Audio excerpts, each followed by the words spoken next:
slide de départ. Et ben du coup, on commence. Bienvenue à la conférence sur l'éthique et l'intelligence artificielle.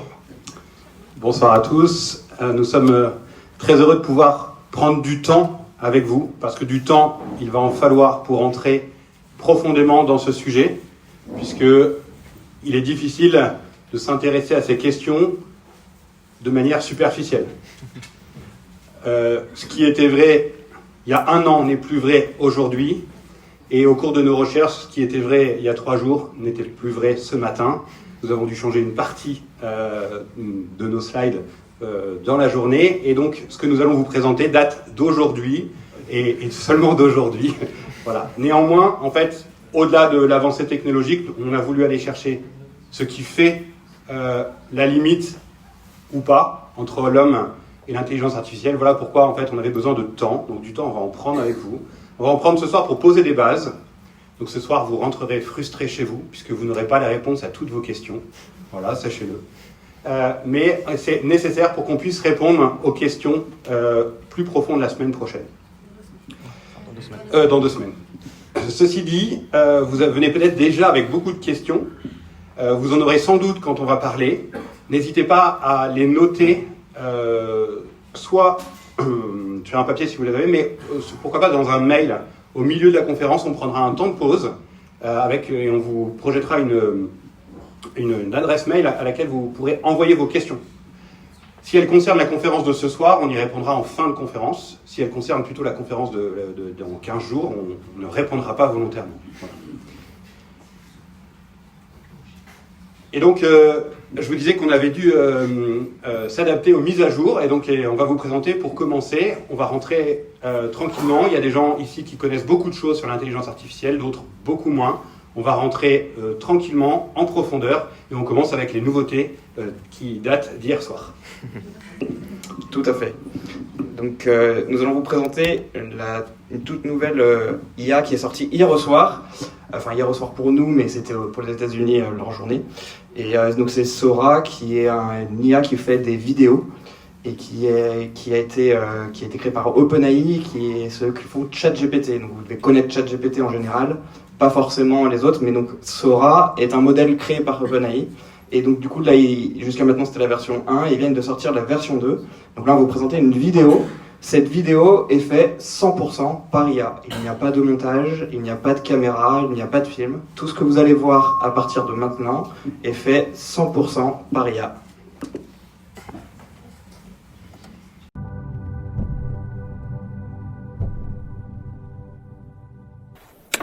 One year ago, Sora 1 redefined what was possible with moving images. Today, we're announcing the Sora app, powered by the all-new Sora 2. It's the most powerful imagination engine ever built. And it's packed with new features. I'll pass it to Bill for more details.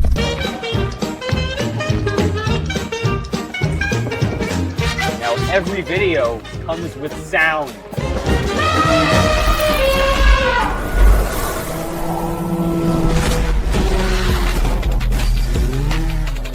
Sora 2 is also the state-of-the-art for motion, physics IQ, and body mechanics, marking a giant leap forward in realism.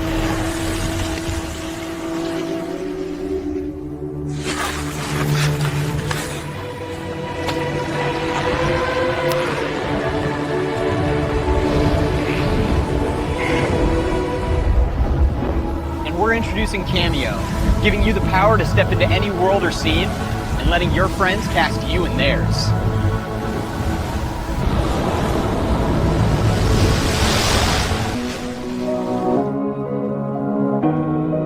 On the path to AGI, the gains aren't just about productivity. It's about creating new possibilities. It's also about creativity and joy. 1, 2, 3, 4.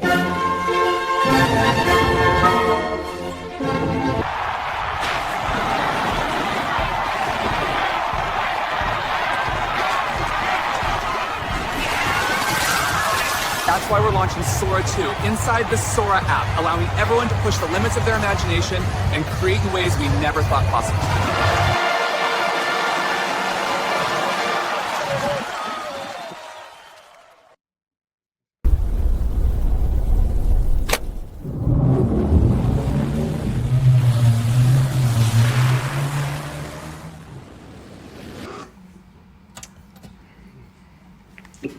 Voilà. Donc, toutes ces images, elles sont générées par IA, c'est-à-dire que même les personnes, qui sont des vraies personnes qui existent, ont été régénérées en IA, en temps réel, pour faire la vidéo. Donc, c'est-à-dire que maintenant, les IA de vidéo ont de la consistance et sont capables de prendre des personnes qui existent et de les remettre dans des vidéos en les régénérant au passage. Donc, c'est une toute nouvelle façon de générer et de faire des vidéos.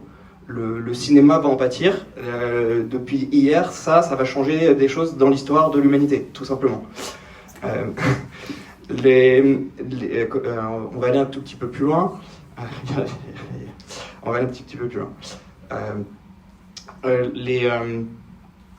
Sora va aussi permettre de faire, donc ils ont dit là c'est un réseau social, c'est-à-dire que demain, TikTok est remplacé par Sora en réseau social, c'est-à-dire que les jeunes vont pouvoir prendre des vidéos en temps réel d'eux et les diffuser sur le réseau social de Sora, donc de ChatGPT, en temps réel. Donc en gros, des personnes vont pouvoir s'incruster dans les vidéos de d'autres avec leur propre tête et ça marchera de façon automatique. Et donc du coup, ça sera un nouveau réseau social qui est ouvert hier, qui est disponible uniquement aux États-Unis et au Canada pour commencer, mais qui va s'ouvrir au reste du monde. Donc en fait, la problématique TikTok qu'on avait hier, depuis demain, elle change. TikTok est has-been et il va être remplacé par Sora pour le futur des jeunes. Donc ça va être encore un nouveau challenge pour la société à la suite de la sortie de TikTok. Voilà, donc c'est des petits éléments un peu marquants qui sont sortis hier. On continue. Là, on a vu la vidéo. On peut discuter du son avec le groupe Velvet Underground qui, au mois de juin, a sorti un album sur Spotify et qui est devenu, la musique que vous entendez, la première musique sur Spotify pendant plusieurs semaines. Au bout de 3 semaines, ils avaient plus d'1 million d'abonnés sur leur chaîne. Et au bout de 4 semaines, on s'est rendu compte que tout était faux. Bon, vous avez vu, les photos ne sont pas c'est créé par l'IA, mais la musique est également créée par l'IA. Donc, il n'y a pas simplement une partition créée. Il n'y a pas de vrais musiciens et chanteurs derrière ce que vous entendez. Et pourtant, ça ressemble à ce que vous écoutiez quand vous étiez jeune.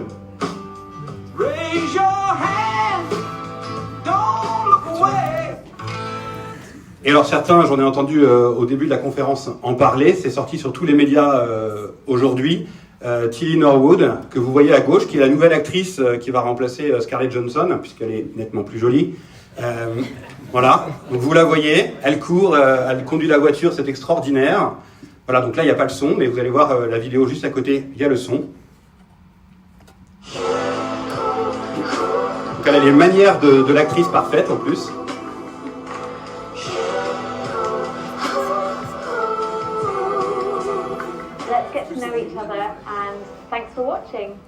Cette jeune fille n'existe pas.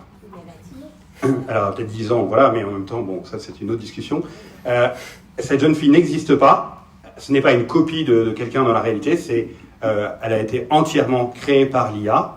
Et donc ça fait un scandale, si vous regardez un petit peu les actualités, ça fait un scandale puisque les acteurs à Hollywood se révoltent en disant « nous allons perdre notre métier ». Mais en fait, c'est pas que les acteurs. C'est les acteurs, les caméramans, les doublures, les cascadeurs, etc. Enfin voilà, c'est tout Hollywood qui est en ébullition parce qu'a priori, il y a déjà des grandes firmes qui ont demandé à avoir les droits pour pouvoir utiliser cette actrice dans leur prochain film. Passons maintenant à des choses plus sérieuses, plus scientifiques. Nous avons donc ici une étude qui s'appelle AI 2027 et qui a été réalisée par 5 scientifiques, des scientifiques qui ne sont pas n'importe lesquels, un ancien qui sort justement de chez OpenAI, qui a quitté OpenAI en 2024 pour rentrer chez AI 2027, un autre où son travail c'est le AI Safety Research, donc juste en fait la sécurité avec l'intelligence artificielle, qui est un gros problème aussi. Et toutes ces personnes, tous ces scientifiques ont fait un déroulé de qu'est-ce qui va pouvoir advenir avec l'AI et l'arrivée certaine de nouvelles formes d'intelligence. et notamment l'AGI, dont on reparlera plus tard. Du coup, ils ont fait des scénarios et ils ont montré dans leur site, donc vous pouvez tous aller sur le site, AI-2027.com, il est disponible et vous pouvez voir tout ce qu'ils ont prévu.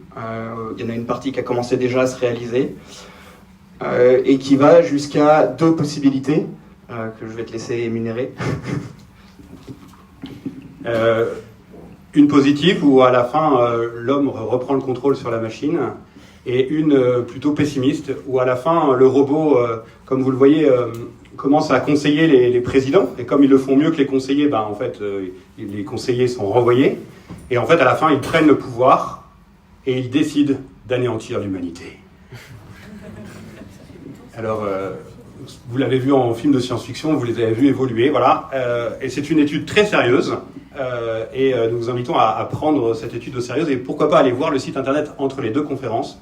Et parce que je sais que certains parmi vous, même si on vous dit que c'est une étude sérieuse, doutent, eh bien on va laisser la parole maintenant au prix Nobel de physique 2024. Ce prix Nobel est celui qu'on appelle le parrain, le parrain de l'intelligence artificielle, puisque c'est lui qui a créé les réseaux de neurones dont on va reparler après. Your Majesties, Your Royal Highnesses, Laureates, Ladies and Gentlemen. Det är en stor ära att få presentera Nobelpristagaren i fysik. It is a great honor to introduce the Nobel laureate in physics, Professor Geoffrey Hinton.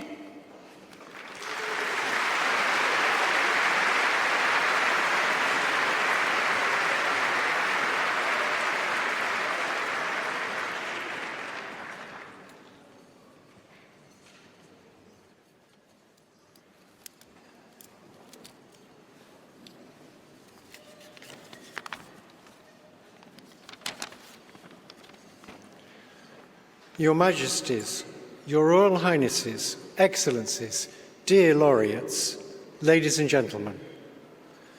This year, the Nobel Committees in Physics and Chemistry have recognized the dramatic progress being made in a new form of artificial intelligence that uses artificial neural networks to learn how to solve difficult computational problems.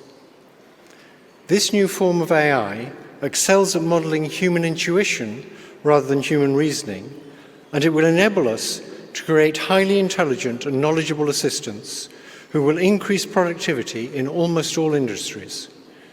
If the benefits of the increased productivity can be shared equally, it will be a wonderful advance for all humanity. Unfortunately, the rapid progress in AI comes with many short-term risks. It has already created divisive echo chambers by offering people content that makes them indignant. It is already being used by authoritarian governments for massive surveillance and by cybercriminals for phishing attacks.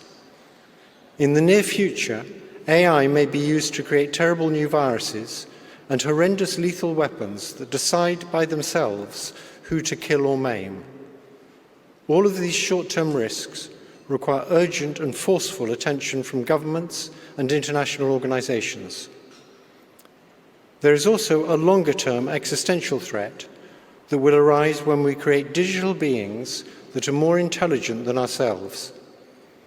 We have no idea whether we can stay in control, but we now have evidence that if they are created by companies motivated by short-term profits, our safety will not be the top priority. We urgently need research on how to prevent these new beings from wanting to take control. They are no longer science fiction. Thank you. J'espère maintenant que vous êtes convaincus que le sujet de la conférence de ce soir est important, si vous n'étiez pas avant. Nous ne vous répondrons pas à ce monsieur maintenant. À la deuxième conférence, oui, mais pas maintenant. Et c'est pour ça qu'il nous faut du temps pour rentrer dans ce qu'est l'intelligence artificielle, pour vous l'expliquer. Et dans un deuxième temps de la conférence, nous prendrons du temps pour expliquer comment fonctionne un être humain. Et donc, pour pouvoir rentrer dans l'intelligence artificielle, nous vous proposons de repartir de l'histoire, puisque l'histoire, en toute chose, nous apprend comment vivre aujourd'hui. L'histoire commence avec Alan Turing. Alan Turing, dans les années 30, donc c'est un mathématicien qui écrit plusieurs articles dans les années 30. L'un de ces articles établit la limite entre ce qui est calculable et ce qui ne l'est pas. Vous verrez, c'est important, on en reparlera dans 15 jours. Mais surtout, Turing montre que ce qui est calculable peut être décomposé en un nombre fini d'étapes, pouvant chacune être réalisée par une machine. Donc, si on a ce qu'on appelle un algorithme, en fait. Donc, si on a un grand calcul à faire, on va le découper en plein de petites étapes, et chacune de ces étapes va être une machine pouvant le faire, et puis à la fin, on va avoir le résultat. Le mot algorithme nous vient des Babyloniens. Voilà, ça c'est pour l'histoire, remontons encore plus loin. Ils faisaient des recettes de calcul, donc ils avaient des calculs étape par étape. Et ils prenaient des cailloux pour mettre dans des amphores. Et c'est comme ça qu'ils avançaient. À chaque étape, ils mettaient des cailloux dans l'amphore suivante. Le mot calcul vient de la même origine que le mot caillou. Vous le savez pour ceux qui ont des calculs rénaux.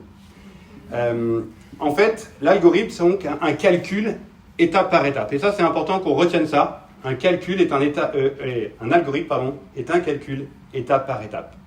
Et ce que Turing a montré dans son article en 1930, c'est que ce calcul étape par étape, une machine peut le faire. Et comment on appelle du coup une machine qui calcule en latin, comme putare, en anglais, computer. Donc votre ordinateur n'est simplement qu'une machine à calculer. Et nous allons voir que finalement, l'IA n'est qu'une grosse machine à calculer. Je vais peut-être dire que j'ai dit ça, mais voilà. Voilà. Alan Turing est un peu plus connu pour sa bombe, celle que vous avez à droite, pas la dame, la machine derrière. Il s'en est servi en fait pour déchiffrer le code Enigma dont se servaient les Allemands pendant la Seconde Guerre mondiale pour envoyer leurs messages de manière codée, notamment aux sous-marins dans l'Atlantique afin de couler les convois qui venaient des États-Unis. Et Alan Turing donc met en œuvre ce qu'il avait écrit en 1930 dans son article.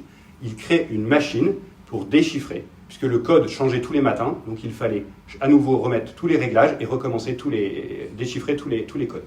Et donc il va mettre en œuvre sa machine, et les historiens disent que la guerre aurait duré au moins 2 ans de plus si sa machine n'avait pas existé.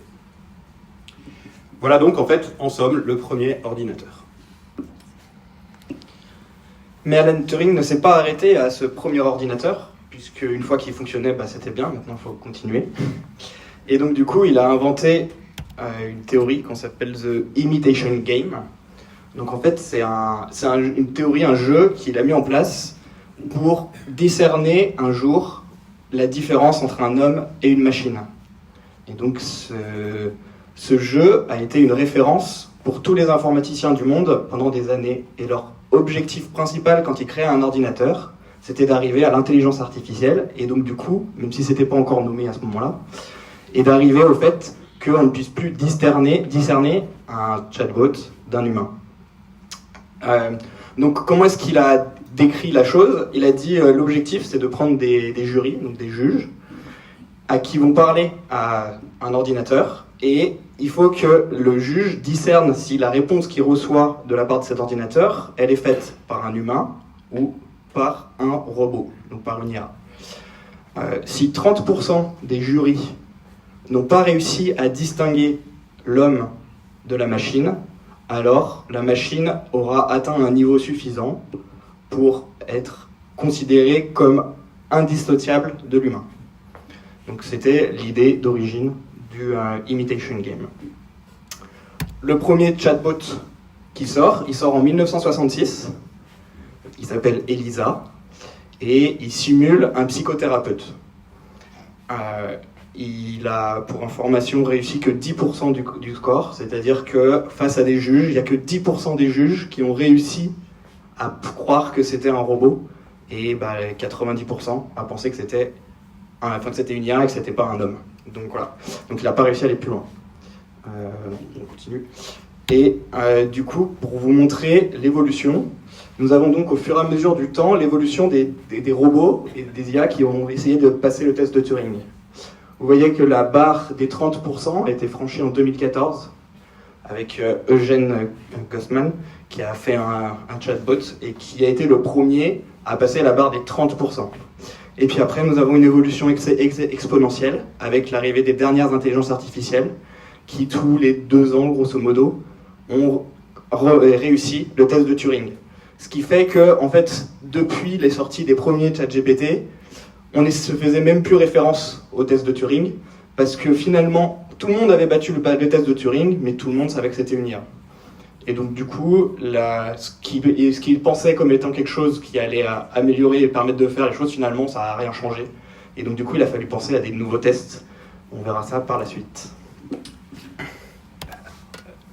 Tu veux... Ouais. Le terme intelligence artificielle est créé en 1956, pour la Dartmouth Summer Research Project. En fait, l'idée était d'attirer 10 chercheurs qu'on allait mettre ensemble pour travailler, pour faire une étude de 2 mois sur les capacités des machines à imiter le comportement humain. Je vous lis, l'étude se fondera sur la conjecture que chaque aspect de l'apprentissage ou toute autre caractéristique de l'intelligence peut en principe être décrit avec une telle précision qu'une machine peut être fabriquée pour le simuler. On tentera de trouver comment faire en sorte que les machines utilisent le langage, forment des abstractions et des concepts, résolvent des types de problèmes aujourd'hui réservés aux humains et s'améliorent elles-mêmes. Pour les besoins de la présente étude, le problème de l'intelligence artificielle consiste à faire en sorte qu'une machine se comporte d'une manière que l'on qualifierait d'intelligente si un être humain se comportait ainsi. On a forgé le terme intelligence artificielle pour un but marketing. Il fallait faire venir 10 chercheurs brillants, et donc on a utilisé un terme qui faisait choc, et c'est comme ça que le terme intelligence artificielle est né. Ce qui, ceci dit, est intéressant dans ce que je vous ai lu, c'est que ça nous donne en fait une première définition historique de l'intelligence artificielle, qui en fait est aujourd'hui toujours la même si vous trouverez des chercheurs qui mettent des nuances à droite et à gauche. On peut dire que l'intelligence artificielle se définit comme le fait de rendre une machine capable de présenter un comportement qui serait qualifié d'intelligent si un être humain le produisait. Donc, nous sommes bien, et là on fait référence au test de Turing, dans de l'imitation. Et je pense qu'il faut bien qu'on garde ça pour le reste du temps qu'on va passer ensemble. Nous sommes dans de l'imitation. Et ce qui va nous être de plus en plus difficile, c'est que l'imitation étant tellement bien faite, vous l'avez vu avec Tilly Norwood ou avec Sora, c'est qu'à un moment, il va être difficile pour nous de distinguer si la personne, la personne qui vous répond par téléphone ou ce que vous voyez est réel ou créé par une intelligence artificielle. C'est pour ça qu'on va aller très loin. C'est parce qu'il faut qu'on aille toucher cette limite, si limite il y a. Mais alors, on va prendre un peu de hauteur, c'est important. On va essayer de penser. En tout cas, on va essayer de chercher qu'est-ce que veut dire penser. Penser, là vous avez 3 grands penseurs du 16e, 17e. À gauche, Thomas Hobbes nous dit « La raison n'est rien d'autre qu'un calcul, des additions et des soustractions, des conséquences de nombres généraux. » Donc pour lui, déjà, la raison n'est rien d'autre qu'un calcul. Pour Leibniz, juste à côté, lui a dans son esprit et toute sa réflexion, il veut traduire la pensée en calcul. Vous voyez, pour lui, tout est déjà calculable et tout son travail va être de le prouver. Mais celui qui va influencer considérablement notre modernité, en fait, qui est le père de la modernité, c'est l'homme que vous avez à droite, René Descartes, un Français, qui est mort en 1650, pour vous donner à peu près le repère. C'est lui qui va faire entrer notre monde dans la modernité. Parce que sa vision de l'homme va permettre le développement de toutes les sciences modernes. Avant lui, la vision qu'on avait de l'homme limitait les capacités des scientifiques à aller chercher, à aller creuser, etc. Là, grâce à sa nouvelle vision de l'homme, on va pouvoir développer les sciences modernes comme vous les connaissez, avec la distinction des sciences, la physique, la chimie, etc., la médecine, etc. Descartes, alors ça doit vous rappeler vos cours peut-être de lycée pour certains, voilà. vous savez, il veut être absolument certain de son savoir. Et donc, pour être absolument certain de son savoir, il se met à douter de tout. Il emploie une méthode, il suit une méthode rigoureuse, je doute de tout. Et il se met à douter de tout, de la réalité qui l'entoure, de ses sens, etc. Et il arrive à ce que lui considère comme étant la chose sur laquelle il ne peut plus douter. Cette phrase célèbre, je pense, donc je suis. Voilà.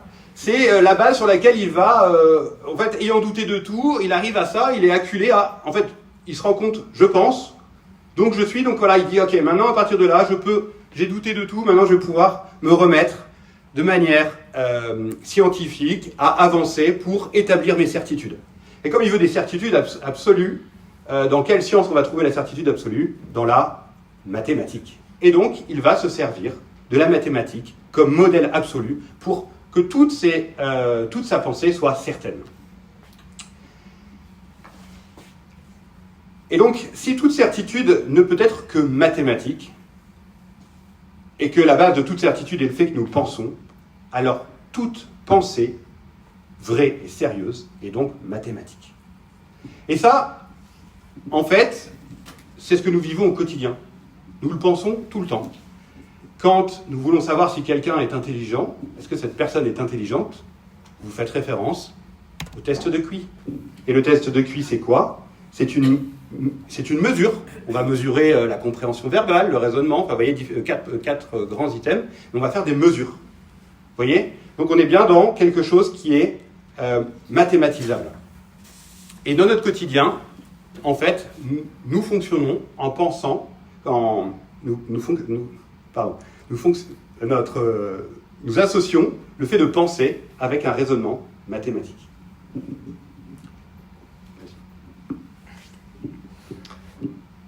Nous allons continuer dans la partie informatique. Comment fonctionne une intelligence artificielle? Je vous ai mis un petit dessin un peu barbare là, mais c'est fait exprès. Déjà, une intelligence artificielle, ça reste un ordinateur. Cet ordinateur, ça peut être n'importe quel ordinateur. Quand je dis n'importe quel, c'est que ça peut être celui qui est dans des serveurs, des trucs immenses, très gros, mais ça peut être celui qui est tout petit au fond de votre poche. Il sait déjà faire tourner des intelligences artificielles, et il le fait déjà. Pour arriver à faire ça, il a fallu entraîner ce qu'on appelle des réseaux de neurones. Des réseaux de neurones, c'est des imitations des neurones de notre cerveau, mais faits de façon artificielle et mathématique dans nos ordinateurs. Pour que vous compreniez comment ça fonctionne, vous voyez, le réseau de neurones, il est entouré d'un petit cadran noir. On va appeler ça la boîte noire. Cette boîte noire, elle contient tout le réseau de neurones, et donc du coup, tout l'équivalent de vos neurones dans votre cerveau, mais sauf en version virtuelle dans l'ordinateur. Pour entraîner un modèle, on lui donne beaucoup de données, donc des photos ou du texte, tout ce qu'on peut trouver qui permettent d'entraîner ces réseaux de neurones. On les met en entrée et on attend un résultat en sortie. Si le résultat attendu n'est pas celui qu'on voulait, on revient dans le réseau et on tourne des petits réglages. Donc vous voyez, il y a des petits trucs qui peuvent se régler dans le sein des réseaux de neurones. On le fait de façon aléatoire parce qu'on ne sait pas trop ce qu'on fait. Et l'objectif, c'est d'avoir le résultat attendu. Et on recommence, et on recommence, et on recommence. Jusqu'à ce que, quand on met la donnée en entrée, nous avons en sortie le résultat attendu. Une fois que ça fonctionne, et que les données sont bien figées, on les sort, et on en fait ce qu'on appelle un modèle. Ces modèles, on va pouvoir les faire tourner à différents endroits, en fonction de leur taille. Plus ils sont gros, plus il faut des gros ordinateurs, mais plus on avance dans le temps, plus on arrive à faire des modèles qui sont performants et petits. Et donc du coup, on peut les faire tourner en local sur notre téléphone. Quand je dis en local, c'est vraiment sur le petit téléphone que vous avez dans votre poche, c'est possible. On va parler un peu de ces modèles. Il existe à l'heure actuelle 4 sortes de modèles différents. Les LLM, Large Language Model, qui sont les plus courants et les plus connus. C'est ChatGPT, c'est tous ceux qu'on utilise pour pouvoir discuter. Ils ne savent que faire parler. On leur donne du texte en entrée et ils ont du texte en sortie. Et c'est tout ce qu'ils savent faire. Après, nous avons les modèles de vision. Ceux-là, on leur a donné des images en sortie, ils peuvent nous ressortir des images. Mais ils peuvent aussi nous ressortir du texte, parce qu'on leur a un peu rajouté du texte. Il y a des VGM, donc les Video Generation Models, comme celui qu'on a vu tout à l'heure, en tout début en live. Donc celui-là, il génère des vidéos. Donc on leur donne du texte en entrée et ils nous sortent des vidéos. On peut leur donner des images aussi en entrée et ils nous sortent des vidéos. Et puis, on a les modèles de speech. Donc ça, par exemple, ça va être les modèles audio. Donc celui qu'on a entendu tout à l'heure, la musique qui est générée, c'est un modèle spécifique dédié qui fait de la musique et qui va générer de la musique. Donc on lui met du texte en entrée et il fait de la musique. Ou alors, on lui donne de l'audio en entrée, donc par exemple toute cette conférence, et il vous ressort en sortie du texte. Et donc du coup, vous avez pu transcrire instantanément toutes vos conférences en texte. D'ailleurs, c'est ce que j'ai fait pour la vidéo qu'on a vue en début, qui a été sous-titrée un peu bizarrement. Quand je vous ai dit qu'elle était générée entièrement par IA, en fait, tout à l'heure, j'ai pris la vidéo, j'en ai extrait le son, je l'ai mis dans une IA qui m'a automatiquement transformé le son en écriture qui était en anglais. Après, je l'ai mis dans une autre IA qui m'a traduit l'anglais en français. Et après, j'ai demandé à l'IA de me faire un sous-titre. Et donc, ça m'a fait un fichier de sous-titres. Et après, j'ai remis le fichier sous-titres dans la vidéo que vous avez vue. Et ça m'a fait la transcription et le sous-titrage automatiquement de ma vidéo. Donc, ça m'a pris 3 minutes. Donc, en utilisant ces différents modèles, on peut faire des choses qui sont assez sympas. Petite évolution des différents types de modèles au cours du temps. Des années 80 à 2000, on avait ce qu'on appelait du machine learning. Le machine learning, c'était donc les premières versions de l'IA. En 2000, ça existait déjà. Et d'ailleurs, vous le connaissez parce que c'est Google qui l'utilisait beaucoup avec ses fameux CAPTCHA. C'est-à-dire que, je ne sais pas, vous vous souvenez, mais parfois, quand vous êtes bloqué sur un site internet, on vous demande est-ce que vous êtes un robot, et puis vous devez sélectionner et cliquer sur plein de petites images. Et bien, quand vous faites ça, à l'époque, vous entraîniez, même encore un peu maintenant, vous entraîniez l'IA de Google, qui était du machine learning, pour pouvoir lui donner les bons résultats. C'est-à-dire que c'était compliqué d'avoir beaucoup de monde qui donne la bonne information du bon résultat qu'il fallait avoir. Et donc, du coup, quand vous faisiez ça, et ben vous entraîniez l'IA en lui donnant les bons résultats, et donc du coup ils savaient que ça c'était un bon résultat, et du coup ils pouvaient derrière valider leur réglage au sein du réseau de neurones. Donc ça c'était le machine learning. Après dans les années 2000 a commencé le deep learning. Donc le deep learning c'était des réseaux de neurones mais plus étendus, c'est-à-dire qu'on a commencé à les mettre en couches. Et du coup en faisant ça, et ben, ça a permis des choses assez intéressantes, comme par exemple la reconnaissance faciale dans vos iPhones. Si vous avez un téléphone et que quand vous déverrouillez votre téléphone par la reconnaissance faciale, ben ça c'est de l'intelligence artificielle qui vient vous reconnaître en temps réel directement sur votre téléphone. Ça passe pas par Internet, c'est vraiment dans votre téléphone. Et donc ça c'est du deep learning. Donc c'était déjà très performant, très utile. Vous l'utilisez au quotidien sans vous rendre compte, mais il était déjà là. Et puis en 2017, il y a eu la grosse révolution, les Transformers.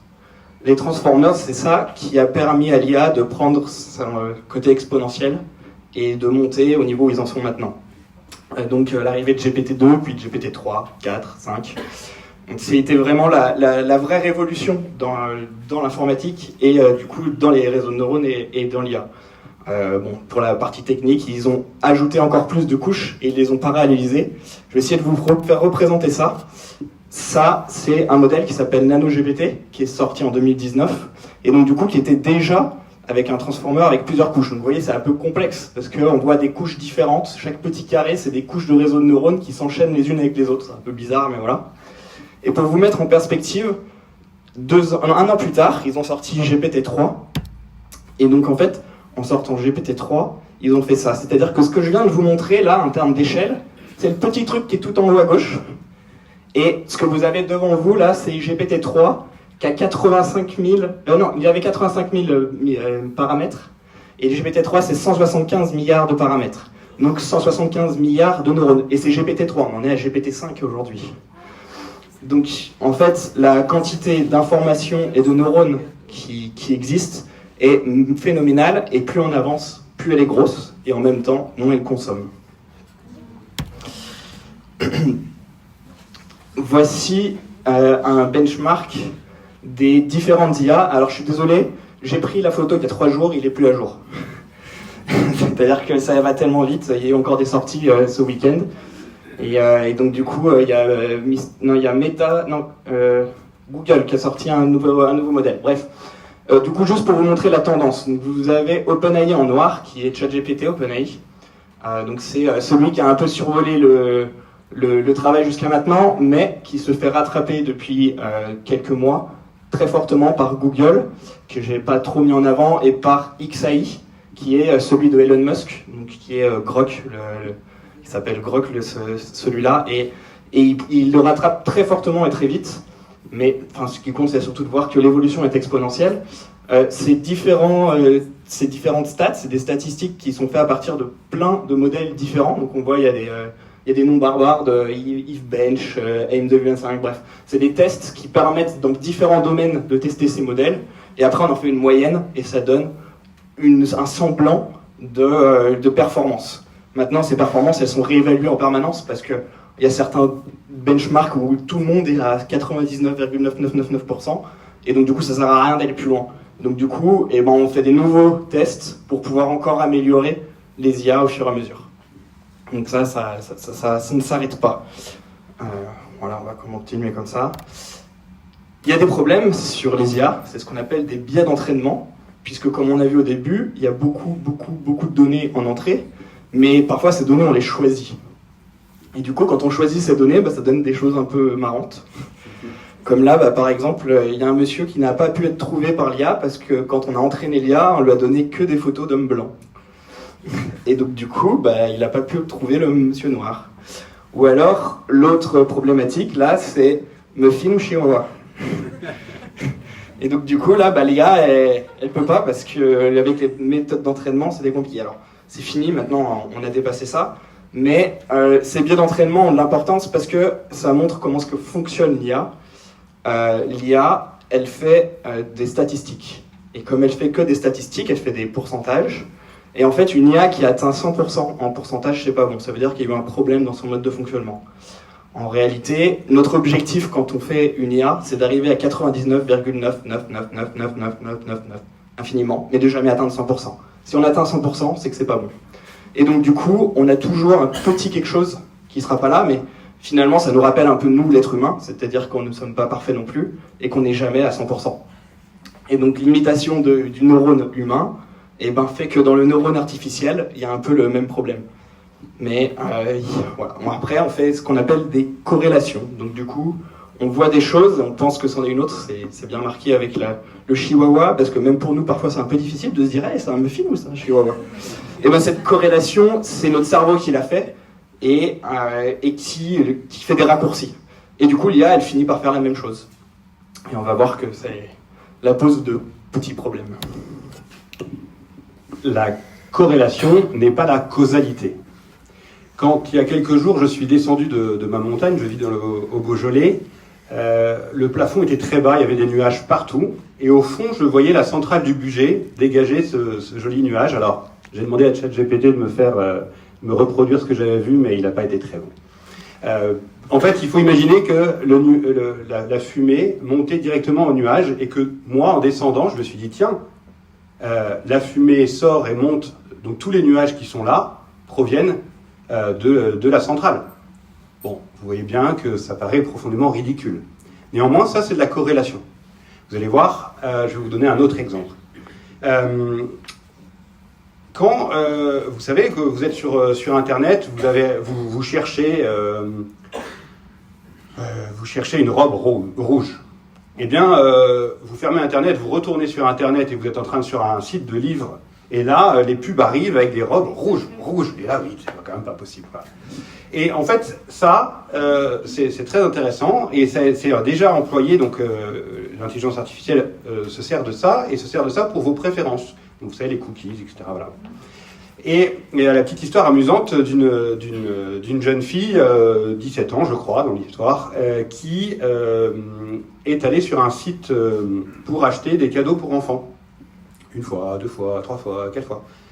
Et quelques temps plus tard, la maman de cette jeune fille ouvre la porte au facteur et le facteur lui donne un colis, et c'était au nom de la jeune fille. La maman ouvre et elle voit des bébés des vêtements d'enfants avec écrit « Félicitations ». Alors, imaginez la crise à la maison, qu'est-ce qui se passe, tu m'as caché quelque chose, etc.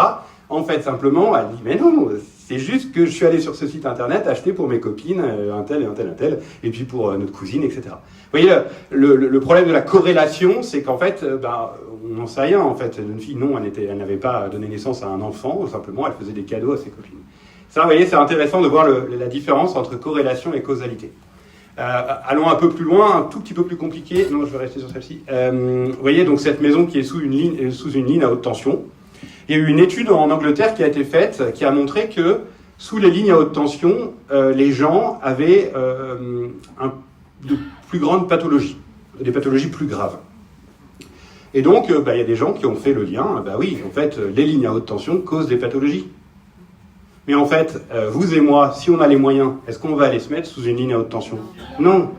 Le problème, c'est qu'en fait, là, en l'occurrence, alors, je vous donne pas la cause, c'est une cause possible, c'est sans doute le niveau de pauvreté des gens qui les a conduits sous la ligne à haute tension et qui fait que également, ils n'avaient pas les moyens de pouvoir se soigner. Vous voyez? En l'occurrence, vous voyez, le lien a été très vite fait à cette époque. Donc c'est une étude des années 2000 et donc ça a fait grand bruit puisque en fait, la personne qui a fait le lien, on a découvert, on l'a un peu remis à sa place pour ces faux liens causaux, de cause à effet. Voilà. Bon voilà, là, celle-ci c'est pour se détendre. Deux courbes qui représentent le nombre de ventes de glace, le taux de vente de glace, et en même temps le taux d'attaque de requins. Vous voyez, bon voilà. Donc est-ce que c'est parce qu'il y a beaucoup d'attaques de requins qu'on mange beaucoup de glace, ou est-ce que c'est parce qu'il y a beaucoup qu'on mange beaucoup de glace qu'il y a beaucoup d'attaques de requins? Je vous laisserai réfléchir. Malheureusement plus dramatique, vous voyez à droite, donc c'est un drone israélien au-dessus de Gaza. Je tiens ça d'un professeur, le professeur Dominique Lambert, qui est docteur en sciences et philosophie, chercheur associé au centre de recherche des écoles de Saint-Cyr-Couët-Quidan, membre de l'Académie royale de Belgique et qui est expert pour les discussions sur les robots autonomes armés à l'ONU. Donc le professeur Dominique Lambert me disait il y a quelques semaines qu'au début de la guerre à Gaza, il y avait des drones de surveillance qui tournent, et ça existe toujours, au-dessus de Gaza. Et le drone de surveillance avait repéré qu'un tel était un terroriste. Et un tel rentre dans la maison A. Puis vient Thomas, qui vient dans la maison A.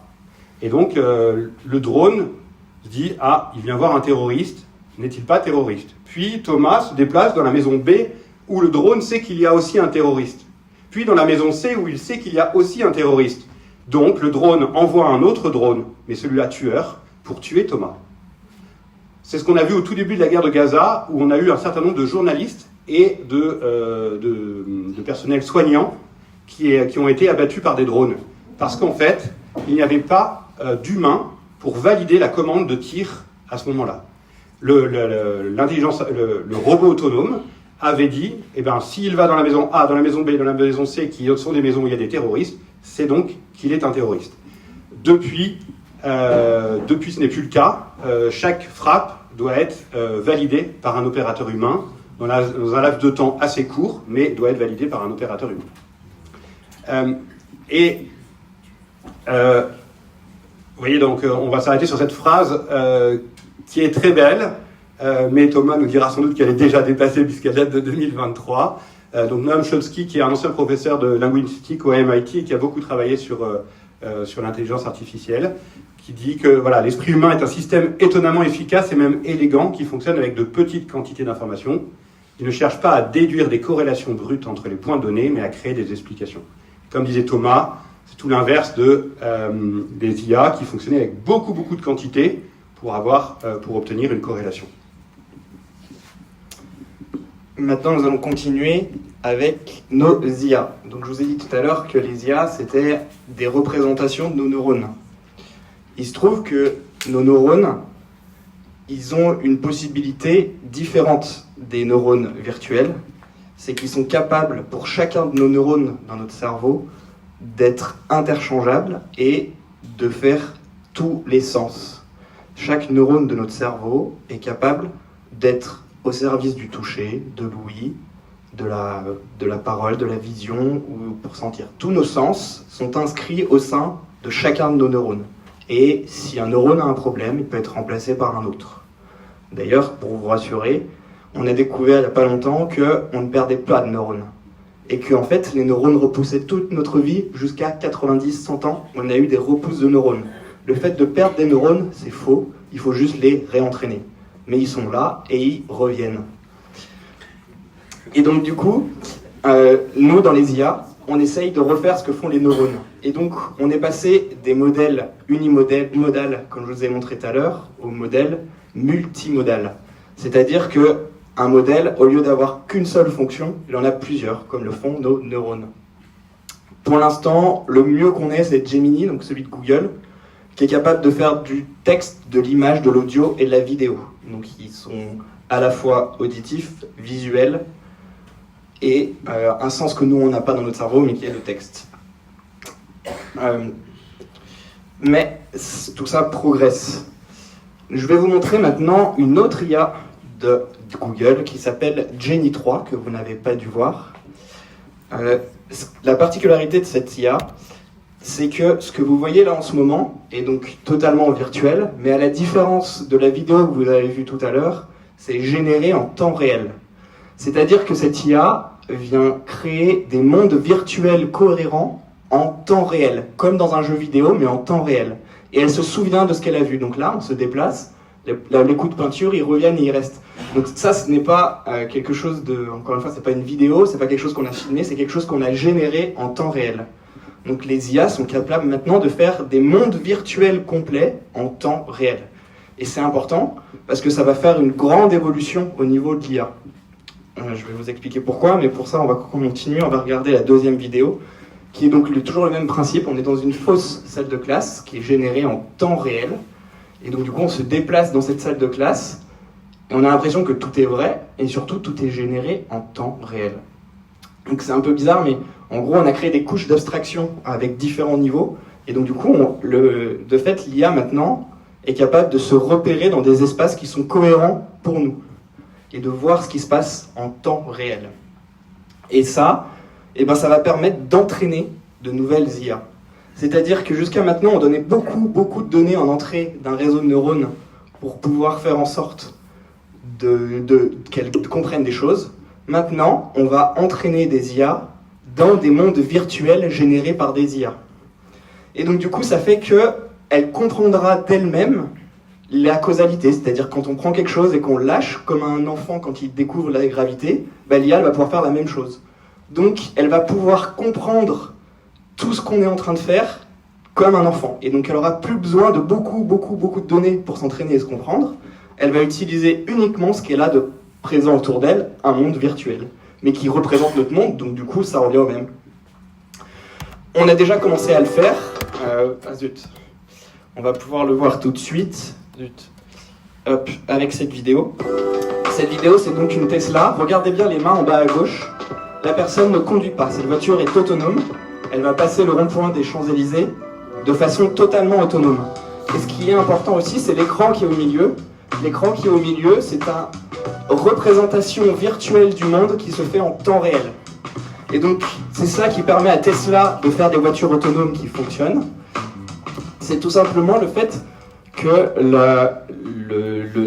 le monde virtuel, qui est son monde à elle, elle peut repérer, elle peut le voir. En fait, elle n'est pas capable de le faire à travers une caméra, mais elle est capable de le faire à travers une représentation virtuelle du monde qu'elle peut voir et qu'elle peut analyser en temps réel.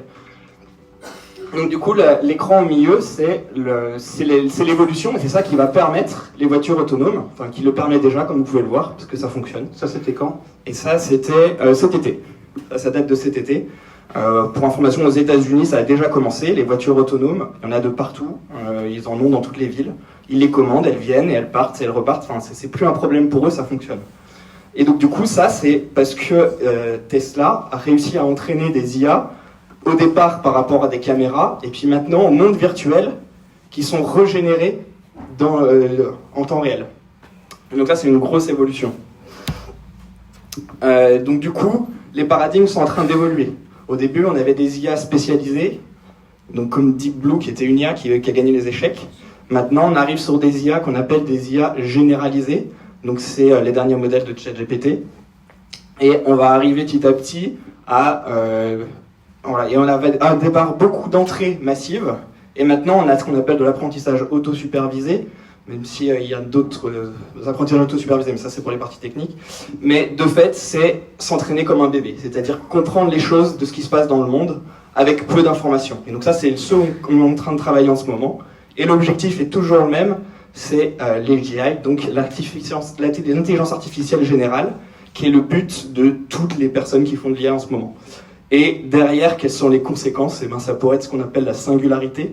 C'est le fait que l'intelligence artificielle est devenue tellement importante qu'elle change le monde d'une manière qui est imprévisible et qu'on ne peut pas prévoir. Et donc ça, c'est l'objectif que se sont fixés toutes les personnes qui travaillent sur l'intelligence artificielle. Quand on vient de voir toute la partie technique, on vous propose de prendre une petite pause pour que vous souffliez avant de commencer la partie plutôt anthropologique. Voilà, mais si vous avez des questions uniquement sur cette partie-là, d'un point de vue technique, on ne répondra pas aux questions qui vous font peur, juste d'un point de vue technique, vous pouvez les poser tout de suite. Et vous pouvez aussi prendre le nom du mail, la photo, comme ça vous pouvez, demain matin, quand vous au petit déjeuner, quand vous dites « Non, c'est pas possible », voilà, écrire votre question. Voilà, merci de ne pas l'écrire 2 heures avant la conférence, on la lira. Et le QR code est un QR code, si vous le flashez avec votre téléphone, ça va vous ouvrir tout seul votre boîte mail, qui sera toute prête pour que vous puissiez envoyer votre réponse. Et s'il y en a qui veulent écrire en papier, vous pouvez le faire pendant la conférence. Voilà. On va prendre sur le papier. Ah.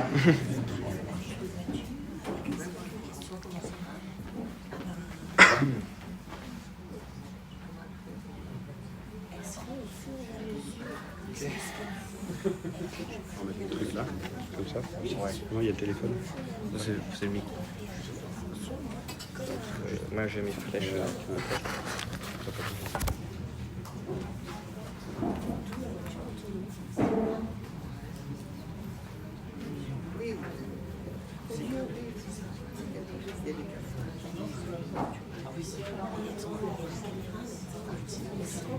Est-ce qu'il y a des questions techniques maintenant? Ben, dites-nous. Ah, oui. Est-ce qu'elle se dirige en fonction on voit la place de l'étoile, en fonction d'une place de l'étoile virtuelle, d'une caméra qui prend la situation sur la place de l'étoile à l'instant T? Alors, oui, donc du coup, de savoir comment est-ce que fonctionne la voiture avec une caméra, enfin avec du virtuel ou avec une caméra. Et ma réponse, elle est 2. C'est-à-dire que à la fois, il y a la caméra qui filme ce qui se passe, et en même temps, il y a une IA qui transforme ce qui se passe en un monde virtuel, ce qui permet à l'autre IA qui est présente juste à côté de comprendre en temps réel les actions qui doivent être faites. Donc, la réponse, c'est les 2. Donc, la caméra sont les yeux, et en fait, le monde virtuel est ce qui permet à la voiture de prendre les décisions, de s'arrêter, de tourner. Voilà, mais... Parce que, pardon d'être basique, tu vas me corriger Thomas, mais la voiture ne conduit pas là, mais elle conduit là en fait. Oui. Elle conduit pas. C'est là où il y a 99,999% d'erreurs. Tout à fait, ce qui est toujours moins que n'importe quel homme qui conduit. Oui, de réussite. L'histoire de l'IA qui apprend par elle-même, mais encore, il y a un truc que je ne comprends pas. Vous dites, elle prend une pomme, elle la laisse tomber, elle voit que ça tombe, elle apprend que... Mais qui décide de prendre la pomme et... Le monde virtuel qui est là pour lui apprendre. La question était, dans l'apprentissage autonome, l'intelligence artificielle prend la pomme, la jette, voit que la pomme tombe. Qui décide de prendre de la pomme et de dire à l'intelligence artificielle, prends la pomme et fais-la tomber? Et la réponse? Et donc la réponse, c'est que c'est le monde virtuel qui est généré pour entraîner l'IA, lui fait faire ça pour qu'elle l'apprenne. Donc en gros, on crée un monde virtuel dans lequel il y a tous ces entraînements qui sont prévus à l'intérieur. Et donc du coup, elle l'observe, et en l'observant, ça la réentraîne, mais du coup, ça la réentraîne avec moins de données d'entrée. Et donc du coup, ça fait des réseaux de neurones qui sont plus performants, plus petits. Les entraînements sont prévus. Les entraînements sont prévus. D'accord. Mais sinon... Après, il n'y a rien qui interdit qu'à un moment donné, elle puisse s'auto-entraîner elle-même, que la boucle puisse être bouclée. On verra si c'est possible. C'est bon? Eh bien, je vous... Oui. Et si une mouche se pose sur la caméra, sur l'écran de caméra, ça apparaît sur l'écran virtuel aussi, elle fait quoi? Alors, si une mouche se pose sur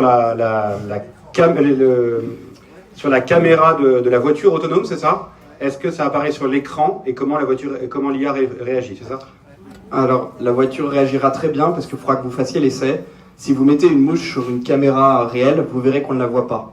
Parce que la façon dont une caméra fonctionne fait qu'un objet qui est vraiment tout devant, eh ben, la caméra, elle a son focus qui fait en sorte que ce qui est tout trop près, ben, on ne le voit plus dans le champ de la caméra. Et donc en réalité, la mouche, elle se voit pas dans la caméra quand on la pose dessus.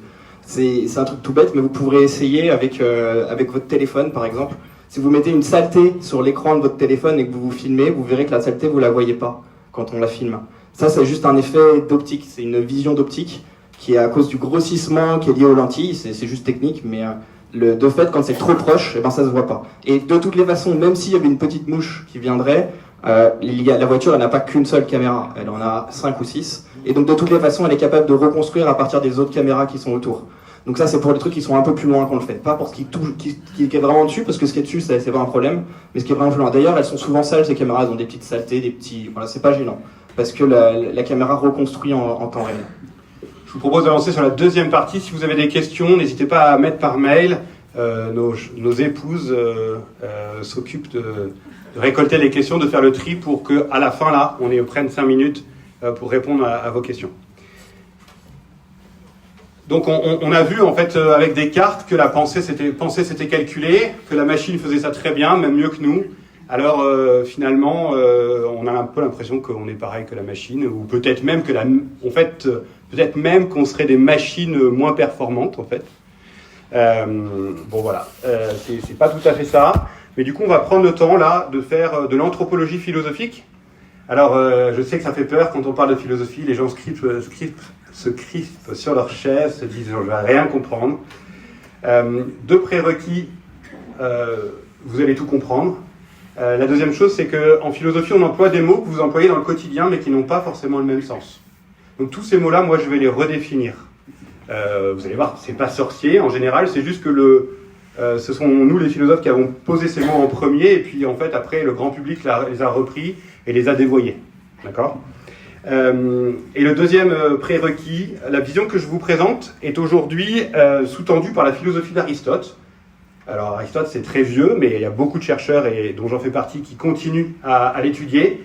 Pourquoi Aristote ? C'est parce que en fait aujourd'hui, tous les scientifiques considèrent que c'est le modèle qui répond le mieux, qui leur permet le mieux de comprendre leur science et d'évoluer dans leur science et de fixer des limites à leur science.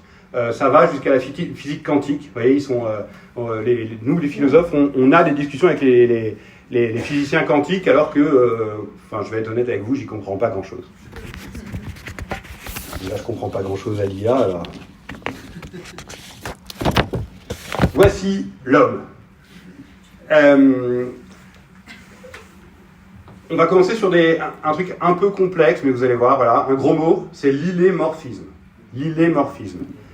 Morphé, c'est la forme, illé, c'est la matière en grec, l'illémorphisme.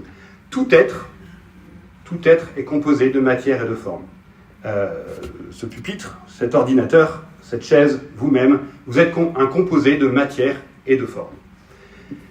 La forme, c'est ce qui organise la matière. C'est ce qui fait que la matière est comme ça. Vous voyez, cette table n'est pas cette table, parce qu'elles ont deux formes différentes. Ok ? Et même si on prenait cette table, vous voyez, il y en a des tonnes, en fait, elles seront toutes différentes parce que leur matière, il y en a une qui est peut-être abîmée, l'autre qui a un pied cassé, l'autre qui est rayée, etc. Autre exemple, le bloc de marbre. Si vous prenez un bloc de marbre, faire une statue de Zeus ou une statue de Diane, ça n'a rien à voir. La forme est différente. Vous voyez, donc c'est bien la forme qui donne à l'être que vous avez devant vous d'être ce qu'il est. Ok ? Jusque-là, vous voyez, des gros mots, mais pas très compliqués. C'est pareil chez le vivant. Il y a toujours une unité d'être, une unité de forme et de matière. Je le redis une fois, la forme, c'est le principe d'organisation de la matière. Vous voyez, ça va être important. Chez le vivant, cette forme s'appelle l'âme. Alors, exit toutes vos pensées religieuses, l'âme, c'est d'abord un concept philosophique, et il n'y a pas de place ici pour le religieux. L'âme, âme vient du latin anima, qui a donné le mot animal, mais aussi animé. L'âme, c'est juste le principe de vie. Pas plus. Pas moins, mais pas plus. C'est le principe de vie de tout être vivant. Ok ? Ma table n'est pas animée, elle n'a pas d'âme. Par contre, si je vous ai dit de tout être vivant, ça veut dire que l'arbre que vous allez voir en sortant a une âme. D'accord ? La souris qui vous embêtera cette nuit a une âme, et vous avez une âme. Voilà. Donc c'est tout. Enfin, voilà, il faut qu'on s'arrête sur les concepts, c'est important. Donc l'âme, c'est la forme du vivant. Et c'est la forme parce que je vous ai dit, la forme, c'est ce qui organise la matière. Dans organisme, on entend le mot organe. Et oui, l'âme, c'est ce qui permet, c'est ce qui fait qu'il y a des organes, que les organes sont organisés de cette manière-là. L'âme, ou la forme de l'homme, si vous préférez ne pas mettre le mot âme, c'est ce par quoi, premièrement, nous vivons, nous sentons, nous nous déplaçons, nous voulons, nous pensons, nous agissons. Oui. Et retenons-le, nous avons une âme proprement humaine, le propre de l'homme c'est d'être intelligent, donc notre âme est foncièrement intellectuelle. Et donc, quand nous vivons, quand nous nous déplaçons, quand nous grandissons, quand nous agissons, en fait, tous ces actes sont empreints de cette intelligence que nous avons en nous. Et c'est pour ça qu'en fait, ça devient compliqué pour l'IA. C'est que, au début, l'IA n'était pas très douée, donc en fait, on voyait bien la différence entre un homme et l'IA. Aujourd'hui, si l'IA arrive à chanter aussi bien que les groupes des années 70, ça va devenir compliqué parce que en fait, c'est des choses dans lesquelles, en fait, il y a notre partie intellectuelle qui agit. Vous voyez ? Notre intelligence, c'est pas un truc qui se balade, qui serait qu'une partie de nous-mêmes. En fait, elle nous fait vivre dans notre entièreté. En fait, notre forme, notre âme nous fait vivre dans notre entièreté. Et donc, en fait, c'est pour ça que ça va être compliqué de voir la différence entre une IA et nous. Et c'est pour ça qu'il faut qu'on aille chercher. Alors, on va chercher ensemble la différence entre le vivant et le non-vivant. On va essayer de retrouver nos cours de biologie. Qu'est-ce qui fait la différence entre le vivant et le non-vivant ? C'est simple, il y a 3 opérations, 3 actes que le vivant pose et que le non-vivant ne posera jamais. 3 actes, allez on essaie, 3 choses que fait le vivant et que le non-vivant ne fera jamais. Pour l'exemple du vivant, ne prenez pas l'homme parce que ça va vous perturber, prenez l'arbre. Il respire. Alors justement, l'arbre il saute pas. Alors il y a la reproduction. Effectivement, il respire. Et pourquoi il respire ? Alors pour grandir, donc on a effectivement. Pardon, je n'ai pas entendu. Pour se nourrir. Alors on a la nutrition, la croissance et la génération. Merci de cette GPT de m'avoir fait une jolie image. Voilà. Les 3 opérations propres du vivant, se nourrir, croître et se reproduire. Ça c'est le propre de tout vivant. Que ce soit la carotte, avec son âme, l'âme de la carotte fait que la carotte se nourrit, croît et se reproduit. Comme l'arbre, comme le joli renard, ou comme nous-mêmes.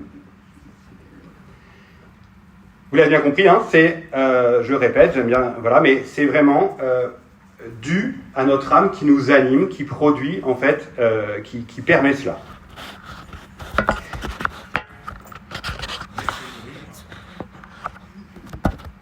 Comment? Naître et mourir.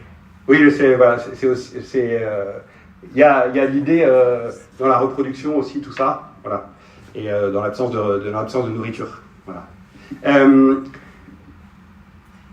voyez, je le redis, mais parce que c'est important, c'est difficile de chasser nos représentations, mais en fait, on n'a pas, la carotte ou l'arbre ou le renard n'a pas une âme qui se baladerait au-dessus d'elle, ou vous qui se baladerez au-dessus d'elle. Non, non, c'est un principe interne qui est qui l'anime, vous voyez, qui fait qu'elle est vivante.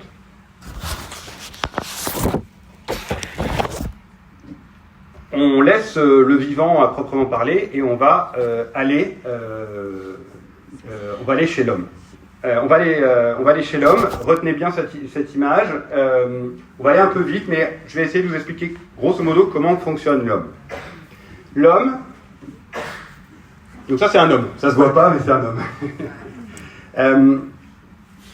Ce que nous avons en vert, nous le partageons avec tous les animaux. D'accord ? C'est les 3 opérations. Avec tous les végétaux et tous les animaux. Voilà. Ce que nous avons en bleu, ce que nous partageons avec tous les animaux. Alors plus l'animal est évolué, plus il va partager de choses en commun avec nous. Et puis ce qu'on a en violet, c'est propre à nous, c'est ce que moi j'ai appelé vie spirituelle. Pareil, spirituel n'est pas surnaturel, spirituel veut juste dire c'est lié à l'esprit, et l'esprit c'est l'intelligence. Voilà. D'accord ? Donc voilà. L'homme, vous voyez, donc on est dans notre pyramide et on perçoit le monde qui est à l'extérieur, on le perçoit par nos 5 sens, tout en bas. Vous voyez, c'est comme si on avait une flèche qui rentrait là, et en fait on va percevoir le monde par nos 5 sens. Et nos 5 sens vont tous nous apporter des choses différentes sur le monde. Je vais n'en prendre qu'un exemple. Le toucher, c'est le sens le plus fondamental, le plus nécessaire. On a besoin de toucher pour nous alimenter. C'est parce que nous sentons que l'aliment passe, etc., que nous le faisons. Sinon, nous ne le ferions pas. C'est fondamental pour un autre sens, c'est le sens de la certitude. Pince-moi si je rêve. Vous voyez ? On le dit. On le dit et on l'expérimente.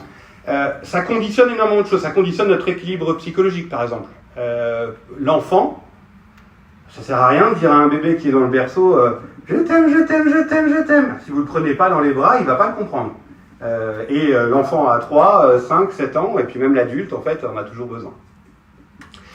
Voyez. Et donc cet équilibre, c'est important, ça va conditionner notre jugement. Après, donc nos 5 sens, le goût, l'odorat, l'ouïe, la vue, je passe un peu vite. Les 5 sens, nous le reverrons dans 15 jours, ne sont pas simplement là pour nous faire vivre, mais chez l'homme, les 5 sens nous permettent de bien vivre. Retenez bien, nous permettent de bien vivre. Et ça fera faire une grande différence avec l'intelligence artificielle. Puis, on a ce qu'on appelle en philosophie 4 sens internes. Ceux-là, qui ont des noms barbares, vous ne les retenez pas, c'est pas grave. Sens commun, imagination, mémoire, cogitatif, donc vous connaissez ces deux-là, pas ces deux-là, c'est pas grave. Ça, c'est dans notre cerveau. Ça, c'est ce que Thomas nous parlait tout à l'heure, là, les neurones, ça, c'est dans notre cerveau. Le sens commun va prendre les sensations perçues des 5 sens et va en faire une image dans notre cerveau. Je vous propose de former en vous l'image d'un bœuf bourguignon. Je suppose que vous avez l'image du bœuf bourguignon, vous avez pour certains le goût du bœuf bourguignon, vous avez l'odeur du bœuf bourguignon, vous avez peut-être le bruit, bon voilà. Vous n'avez pas, qu'est-ce qui me manque encore ? Le toucher, bon, vous pouvez le toucher, bon voilà, c'est un peu chaud, mais voilà. D'accord ? On peut faire ça avec plein de choses, on peut faire ça avec tout en fait. On peut faire ça avec un éléphant, on peut faire ça, vous voyez. Voilà. Et ça c'est et on peut avoir l'odeur. Peut-être l'éléphant, peut-être pas tout à fait, mais si vous faites ça avec le cheval, moi c'est insupportable. Enfin, vous voyez, c'est vraiment trop dur pour moi. Vous voyez, c'est intéressant. On a donc cette image en nous qui est formée avec le sens commun. Il met en commun ce qu'on a reçu des 5 sens. Bon, l'imagination, la mémoire, vous connaissez. Je m'arrête un tout petit peu sur la cogitative. Parce que ça aura une grande importance. La cogitative, elle perçoit un bien ou un mal sensible. Vous voyez l'animal, Donc elle a la même chose que nous, hein, l'animal, la brebis. Elle sent le loup. Mais elle le sent de très très loin. Et elle sent pas, elle se dit, elle sent pas, et elle réfléchit, elle dit, ouh, c'est un loup, il va falloir que je m'en aille. Non. Elle sent le danger, elle s'en va. Elle fuit, elle bêle, je sais pas ce qu'elle fait, mais en fait, vous voyez, et les animaux sentent le danger. On dit souvent qu'ils ont un sixième sens. Si ça vous amuse, allez chercher des vidéos de tremblements de terre. Regardez, tapez animaux et tremblements de terre. En général, les animaux fuient avant le tremblement de terre. Et si on était un peu plus attentif, on le verrait. Mais on est un peu trop à calculer, justement, et à ne pas faire attention à ce qui nous entoure. Ça, c'est très important parce que nous l'avons aussi. C'est ce que certains appellent, c'est une part de ce que certains appellent l'intuition. Mais c'est un sens important, et en fait, comme on fonctionne, je vous l'ai dit, à cause de Descartes, en calcul, on le met de côté. Souvent, on le met de côté et on l'écrase, en fait. Et chez nos enfants, on fait pareil. Or, c'est très important, parce que c'est le sens du danger. Quand j'enseigne, moi j'ai enseigné à des enfants de 6e, comme des enfants de terminale et post-bac. Quand je dis à des enfants de 6e, vous savez, quand vous arrivez à l'arrêt de bus, parfois, là, il y a une personne qui est là, vous la sentez pas. On la sent pas, on le dit d'ailleurs. Hein. Vous la sentez pas. Eh ben, partez. Doucement, on ne dit pas, voilà, écartez-vous délicatement. Ça évitera les problèmes. Et si on faisait un peu plus confiance à ça, eh ben on aurait, je pense, moins de problèmes. Vous voyez, en fait, et on a éduqué nos enfants à taire ce sens, à le taire. Et après, on cherche des sixièmes sens, machin. Non, en fait, on n'y a pas besoin, il est déjà là, en fait. Vous voyez, il faut faire confiance à cette, allez, appelez ça intuition si vous préférez. Et puis, voilà, et puis après, on arrive dans l'intelligence. L'intelligence, elle fait deux choses. L'intelligence, elle saisit ce que sont les choses. Tout à l'heure, je vous ai dit que tout était composé de matière et de forme. En fait, l'intelligence, elle va saisir la forme. Et elle va saisir ce qui est universel dans chacune des tables qu'on va voir là, dans chacune des chaises. Quand vous produisez un concept avec votre intelligence, vous produisez un concept qui est universel, qui est valable pour toutes les chaises, pour toutes les tables. Quand vous regardez un homme, on n'aura pas le problème. Donc, quand on voit un homme noir, eh ben, il est noir, mais c'est un homme. On n'aura pas le même problème que l'IA parce qu'on va saisir ce qu'est, on va saisir la forme, on va saisir l'être de la chose. C'est quand même très très puissant. On va aller, avec notre intelligence, on va saisir l'être de la chose. On ne va pas saisir telle ou telle table, non, on va saisir l'être de la chose, ce qui fait qu'on va pouvoir définir la chose, ce qui fait ce qu'on va pouvoir dire, ça c'est une table. Et quand vous allez recroiser une table, vous pourrez dire c'est une table aussi. Vous voyez ? Donc l'intelligence, d'abord elle fait ça, puis elle cherche les causes, elle perçoit les causes, elle saisit les causes, pardon. Et puis, vous voyez, en intellectus, on peut le traduire de deux manières, donc je vous le donne parce que c'est intéressant. Interlegit, donc on fait c'est corrélation, ou intus legit, lire à l'intérieur. Ça c'est très beau, on lit à l'intérieur. Et voilà, je vous le laisse parce que voilà, donc ça c'est la première opération d'intelligence, et la deuxième, c'est la ratio, le raisonnement, le calcul. Voilà, on est revenu à notre calcul. Ben oui, en fait, on calcule, nous aussi, on fait des démonstrations, si tous les hommes... c'est quoi qu'est-ce que je peux donner comme exemple ? Ça y est, j'ai perdu. Tous les hommes ont deux jambes, or Paul est un homme, donc Paul a deux jambes. Vous voyez, bon ben voilà, ça, un syllogisme basique. Mais en fait, on fait ce calcul. Et ça, vous voyez, on rejoint notre machine. Et notre ami Descartes, il a quand même oublié une partie de l'homme, en fait. Il a oublié une partie de l'intelligence. Voilà. Et puis après, j'ai mis la volonté, et non pas la volonté, comme ChatGPT mal fait le truc. Il m'a fallu 1h30 pour pondre ce truc sur ChatGPT. Donc c'est pas encore au point. Et en fait, la partie droite, c'est la partie avec laquelle on va agir. Donc l'intelligence, elle nous présente, avec l'intelligence, elle va nous présenter un bien, elle va nous dire, on va réfléchir, ça c'est bien, c'est ce qu'il faut faire. Et la volonté, elle va nous aider à agir, elle va nous faire aimer ce bien. Et après, avec les sentiments, ce qu'on appelle les passions, avec les passions, on va agir. On n'agit pas uniquement avec notre intelligence, notre volonté. Et ça va être fondamental aussi pour la prochaine conférence. On agit avec nos passions. Vous voyez, un enfant, enfin un étudiant, typiquement un étudiant, il connaît bien la passion de la crainte. Il a son devoir, il doit faire un devoir, ça fait 3 mois qu'il l'a, mais en fait, demain, il doit le rendre, alors il va se mettre à écrire son devoir. Vous voyez, la peur le pousse à agir.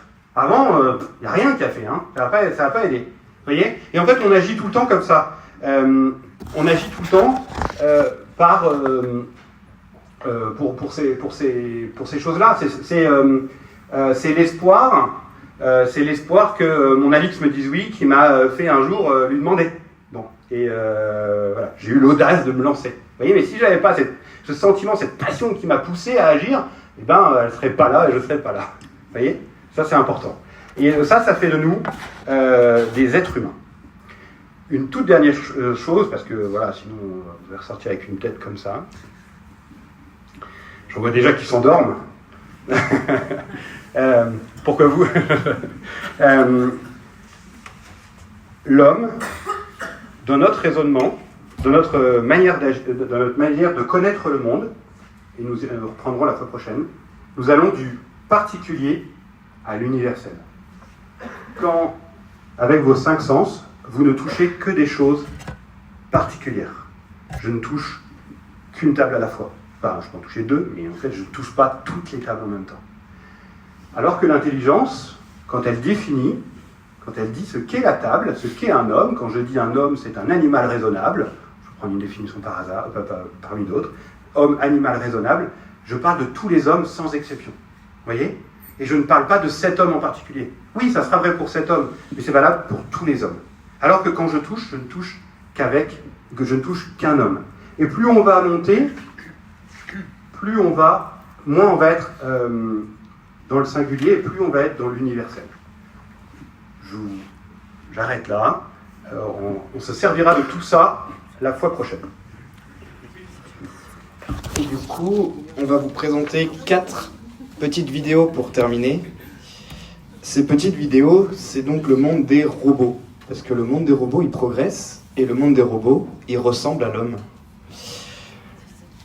Ce robot-là, par exemple, est un robot qui est d'une société qui existe depuis un petit moment, qui s'appelle Boston Dynamics. Il range des choses de façon autonome. Donc là, vous allez voir, il va y avoir des gens qui vont venir et qui vont l'embêter pendant qu'il fait son rangement. Parce que le but, c'est de montrer qu'il est capable de se débrouiller, même si on l'embête, et d'arriver à ranger ce qu'il a à ranger. Cette société, elle a été d'abord achetée par Google, au tout début, en 2014, et elle a été revendue, et maintenant elle appartient à Toyota. Donc en fait, c'est les Japonais qui possèdent cette société, mais qui développent aux États-Unis. Et eux, ils y voient, je pense, ce qu'ils ont de quoi faire pour leur voiture. Et peut-être pour d'autres choses, on verra, mais en tout cas, c'est Toyota qui finance maintenant cette société. Ils sont très avancés, c'est les premiers qui ont fait vraiment des robots assez impressionnants. Et qui font que les robots se débrouillent très bien. Et ils ont du coup plusieurs sens maintenant, puisque le toucher, ils l'ont. Vous allez le voir après. Ils ont la possibilité de tenir des choses, de les plier. On va avancer un peu parce que c'est un peu long pour pas grand chose. Hop, voilà, là on voit. Non, c'est juste après. Tac. Là, donc du coup, il sait qu'il doit ranger, et donc du coup, il prend son objet, il le plie, et après, il vient le déposer. Hop. C'est encore la démarche un peu d'R2D2 dans ce ouais. genre.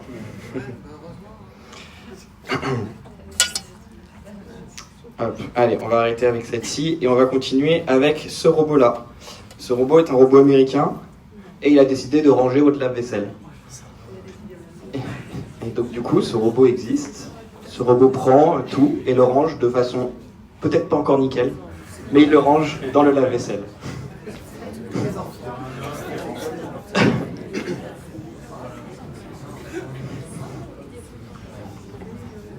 Et là, du coup, il a un sens du toucher qui est très fin, parce que tenir des verres, tenir des assiettes, en fait, c'est pas facile. En réalité, il faut avoir une force qui s'adapte. Et donc ça y est, on arrive à l'obtenir avec l'IA.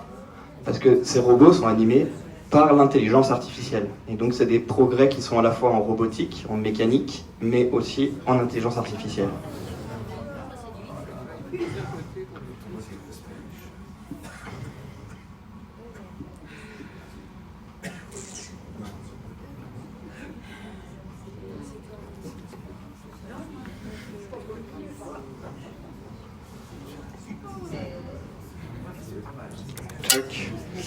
Nous avons un autre robot. Ce robot, c'est celui d'Elon Musk. Celui-là, c'est donc celui de Tesla. Il a été créé par Elon Musk, il a été créé dans un but précis, c'est qu'il l'entraîne. Donc là, elle va vous donner du popcorn. À mon avis, voilà. Mais son objectif principal, c'est qu'il l'embarque dans les fusées de SpaceX pour pouvoir aller sur Mars et pour pouvoir préparer l'arrivée de l'homme sur Mars. Et donc du coup, la seule raison d'être de ces robots pour Tesla et donc du coup pour Elon Musk, c'est d'être le plus efficace possible pour préparer l'arrivée de l'homme sur le Mars. Et donc du coup, d'aller sur Mars, utiliser ces robots à distance qui sauront ce qu'ils doivent faire sur place pour pouvoir construire des choses. Et donc du coup, ils les rendent de plus en plus performants et intelligents au fur et à mesure du temps. Donc là, il est gentil avec vous, il vous fait des pouces en l'air et ainsi de suite. Et puis, il y a encore un dernier type de robot. Ça, c'est un robot chinois. Les Chinois, ils sont particuliers aussi. Ce robot-là est un robot chinois qui a pour objectif de toujours se relever. Et donc du coup, là, il est un peu plus rapide que le premier qu'on a vu, même beaucoup plus rapide, beaucoup plus agile. Et il est capable de répondre à tout ce qu'on lui donne. Il y a une deuxième particularité avec ce robot, c'est que ce robot, il est déjà en vente et disponible dans le commerce. Vous pouvez l'acheter aujourd'hui, si vous voulez.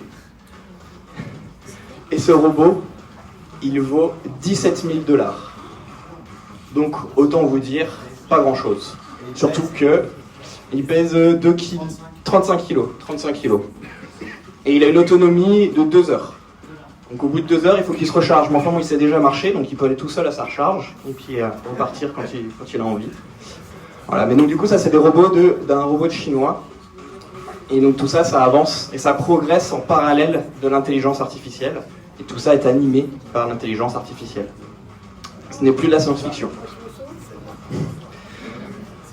La dernière partie est assez impressionnante. Vous allez voir, il fait des saltos et il retrouve son équilibre derrière. Et ça, même pour des hommes, pour beaucoup d'hommes, c'est compliqué. Et surtout, il récupère derrière, il se remet en équilibre, même s'il a un peu de mal encore, mais il y arrive.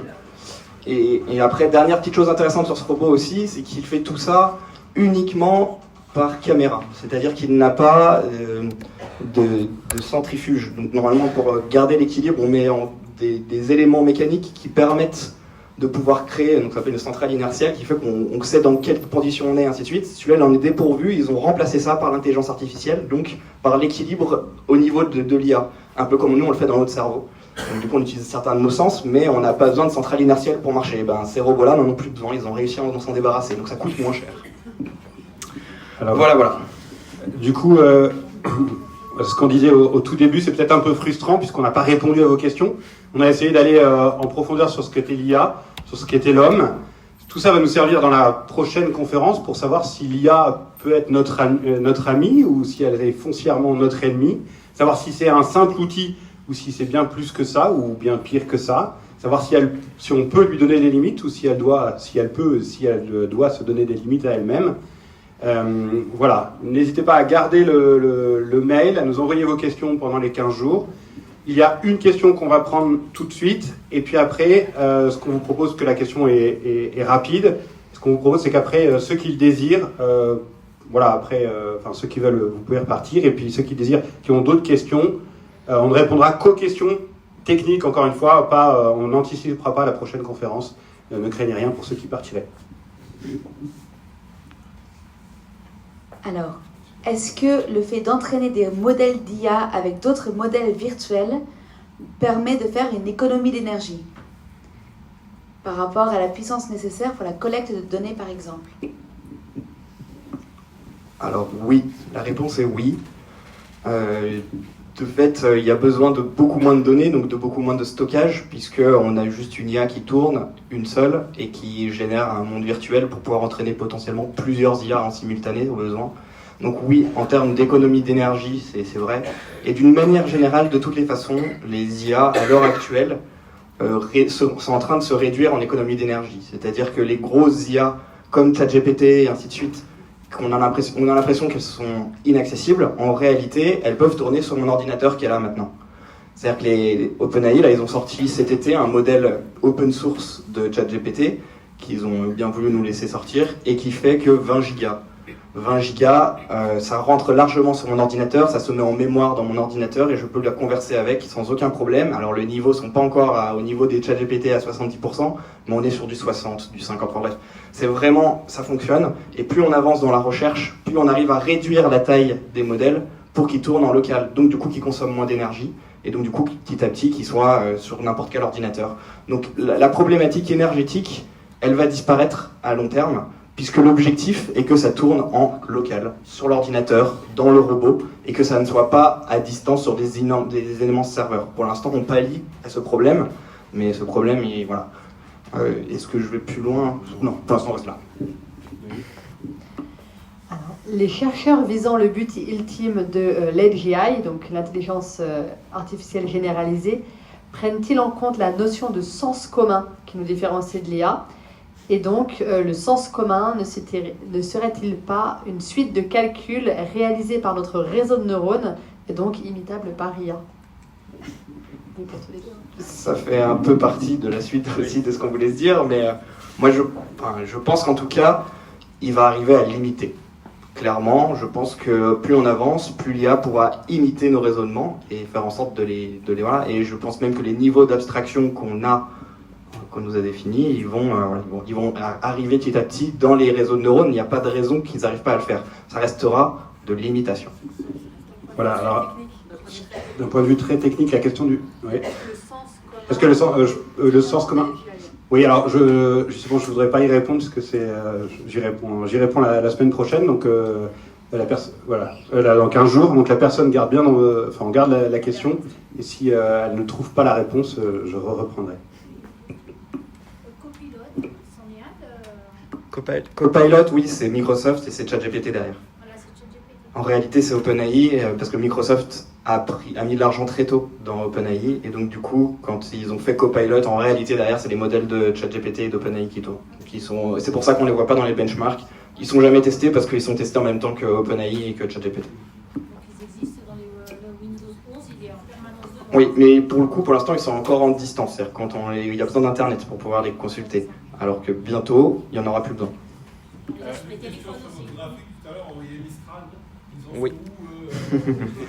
Eh ben, on peut revenir à Mistral. Je propose que on prenne la question dans 2 minutes. Non, mais le temps que ceux qui désirent repartir chez eux puissent repartir chez eux et qu'on puisse prendre votre question et les autres questions qui restent dans 2 minutes. Voilà. On fait une petite pause et merci d'être venus et puis dans 15 jours. Et puis ceux qui ont encore quelques questions, elle est courte mais on y répondra juste après.